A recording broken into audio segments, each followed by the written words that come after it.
Bienvenue dans ce tutoriel consacré à la donnée clinique centralisée signes vitaux dans CrystalNet.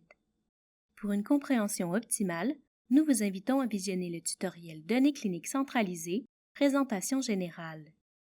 Les signes vitaux disponibles dans CrystalNet sont présentés dans un tableau contenant les mesures collectées par les intervenants. Cette liste de mesures contient plusieurs paramètres vitaux généraux ou spécifiques aux soins critiques mesurés par l'intervenant à une date et à une heure précise. Dans ce tutoriel, vous apprendrez à consulter les mesures de signes vitaux généraux et celles des signes vitaux de soins critiques et ajouter des mesures. Dans l'onglet Tableau de bord du détail usagé, vous verrez s'afficher la tuile signes vitaux qui contient une partie des mesures prises auprès de l'usager. En haut à droite de cette tuile se trouve la date et l'heure de la dernière saisie des signes vitaux. Cette tuile comprend aussi deux sections. L'une comporte le nom des paramètres évalués et l'autre la dernière mesure saisie pour chacun de ces paramètres. S'il existe des mesures de signes vitaux de soins critiques dans la dernière saisie, une icône s'affiche à droite de la section Paramètres. Pour visualiser l'ensemble des données, cliquez sur Voir le détail. Le tableau de mesure pour les signes vitaux se divise en deux grandes sections, les signes vitaux généraux et les signes vitaux spécifiques aux soins critiques. Chaque colonne représente une ou plusieurs mesures qui peuvent être collectées par l'intervenant auprès de l'usager. Il faut savoir que les colonnes changent légèrement si l'usager est un adulte ou un enfant, puisqu'il est possible de faire cette distinction lors de l'ajout de mesures. Ici, nous montrerons les mesures d'un adulte. Les infobulles qui figurent dans l'entête des colonnes pression artérielle, fréquence cardiaque, fréquence respiratoire, amplitude respiratoire et température mode fournissent des informations supplémentaires sur ces paramètres.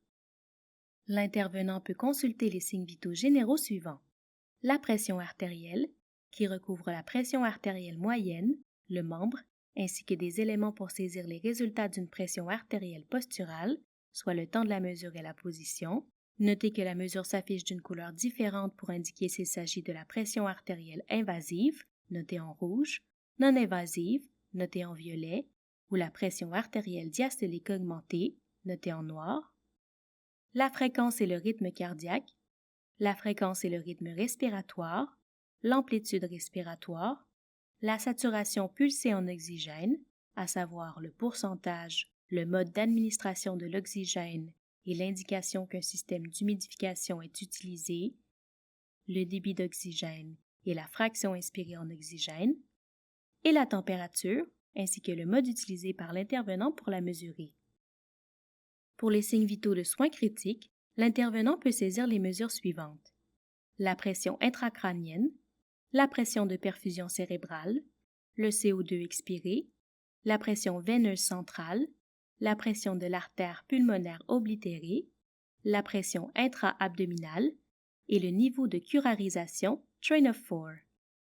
Les initiales de l'intervenant qui a enregistré ces données figurent également dans le tableau. Vous pouvez survoler les initiales pour afficher plus d'informations sur l'utilisateur. Notez également que si cette icône s'affiche dans le tableau, c'est que la mesure a été ajoutée tardivement. Pour documenter une nouvelle mesure, cliquez sur Ajouter des mesures. La fenêtre de saisie Nouvelle mesure s'affiche. Précisez la date et l'heure de la prise de nouvelles mesures. Par défaut, la date et l'heure courante sont sélectionnées. S'il s'agit d'une mesure tardive, cochez la case à cet effet.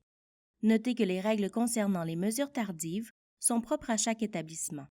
L'onglet pédiatrique ou adulte est sélectionné par défaut en fonction de la dernière donnée saisie. S'il s'agit de la première saisie pour cet usager, la fenêtre affiche par défaut les mesures applicables à un adulte. Si toutefois l'usager est un enfant, cliquez sur cet onglet pour afficher plutôt les mesures pédiatriques. Vous devez remplir au moins un champ pour enregistrer cette nouvelle saisie. Au besoin, cliquez sur l'infobulle pour obtenir plus d'informations sur une mesure. Cliquez sur Enregistrer pour valider ces nouvelles mesures ou sur Annuler pour annuler la saisie.